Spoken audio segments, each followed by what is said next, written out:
Hey, Steve Zonardi here with Remax Treviso North Realty. Happy Monday morning. Took a nice week off last week. If you can see, I've actually got some color in. Just give you guys a quick update in the current market. I want to go back to last week's numbers because this week's numbers are quite low. Again, we're heading into Christmas. We're 24 days away, so we're at 24,672 units, which is awesome because remember, at the height, we were at 33,000 units. So let's kind of look at that. And we mentioned this before going into Christmas. It's going to be the best time to sell. Why? Because the inventory is going to be the lowest. And again, this is coming to fruition as we time these markets perfectly.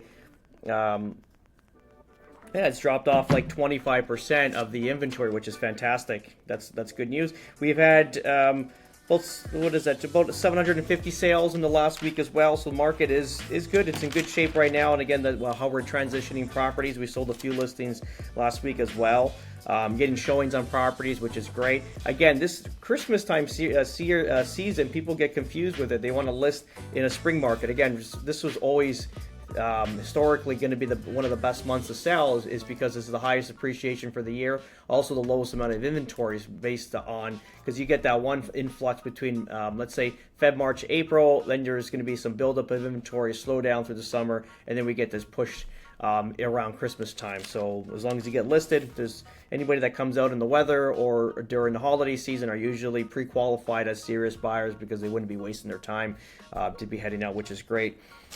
Let's see. I'm curious what last week was. I think it was like 27,000, if I'm not mistaken. I'm trying to go through my little scrapbook here. 27,245. We're at 24,672. I kind of checked in to see if there's a big drop off with terminated listings, expired listings, and also so expired, terminated, and suspended, just to making sure what that number is. So in the last 7 days, there was 1,100 properties that were either 475 were expired and suspended, and the rest of them were terminated. The only thing with the terminated is that you're going to a lot of times we terminate, then we relist the property at a later date. So that's not, or they're relisting with a new agent. So it's not totally off the market when they do terminate. Usually when they suspend or expire, that's obviously failed on price, couldn't get someone to buy it on expires, and then suspend is usually a disagreement between the seller and the realtor, and the realtor doesn't want to let them out of the contract. So that's what usually happens with that. But that's pretty much it with the market. What are we seeing? I think, everyone's happy with the new bill that got passed for the landlords to have a lot more power with the tenant situation, which is great. I get it, but ultimately at the same time, it's still not a great place to do any kind of investments right now, just based on where we are and where the depreciation is. And it's quite funny where we have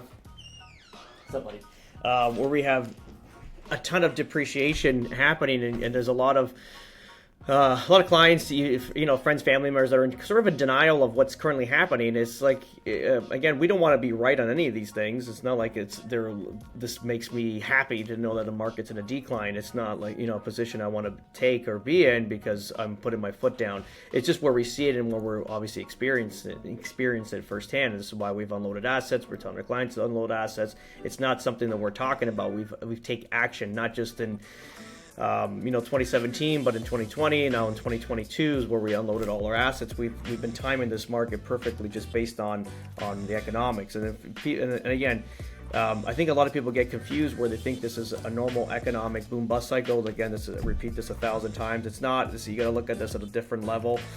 Look at everything that's currently happening right now, and you got to look at it like, I'm blessed that I was, even though it was very laborious and hard work, and I still get PTSD from it, but like in construction, we were, blue collar. I was a mechanic, auto mechanic. Loved that job because we're working on beautiful Porsches and stuff like that. It was really, loved that, always solving problems. But there was also like in construction, like blue collar work. I think if you know the middle class, hardworking class that are in the blue collar and outside of the white collar, you got to look at those people just based on the economics and how they're doing. If they're not doing well and they're complaining and they don't have employment, your economy is going to be shit. It just happens.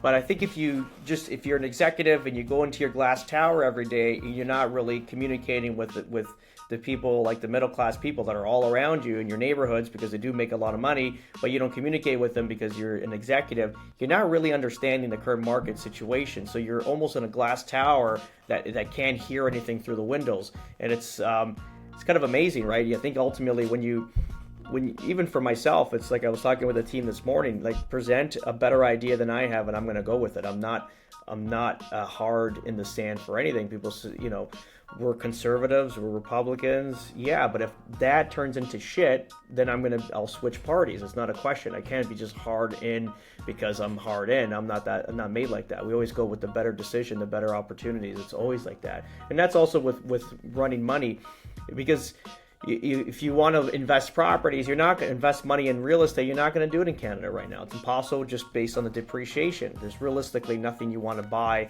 that's going to appreciate from the point of purchase. So what was the point of buying something in a depreciating market? You want to buy it when the bottoms.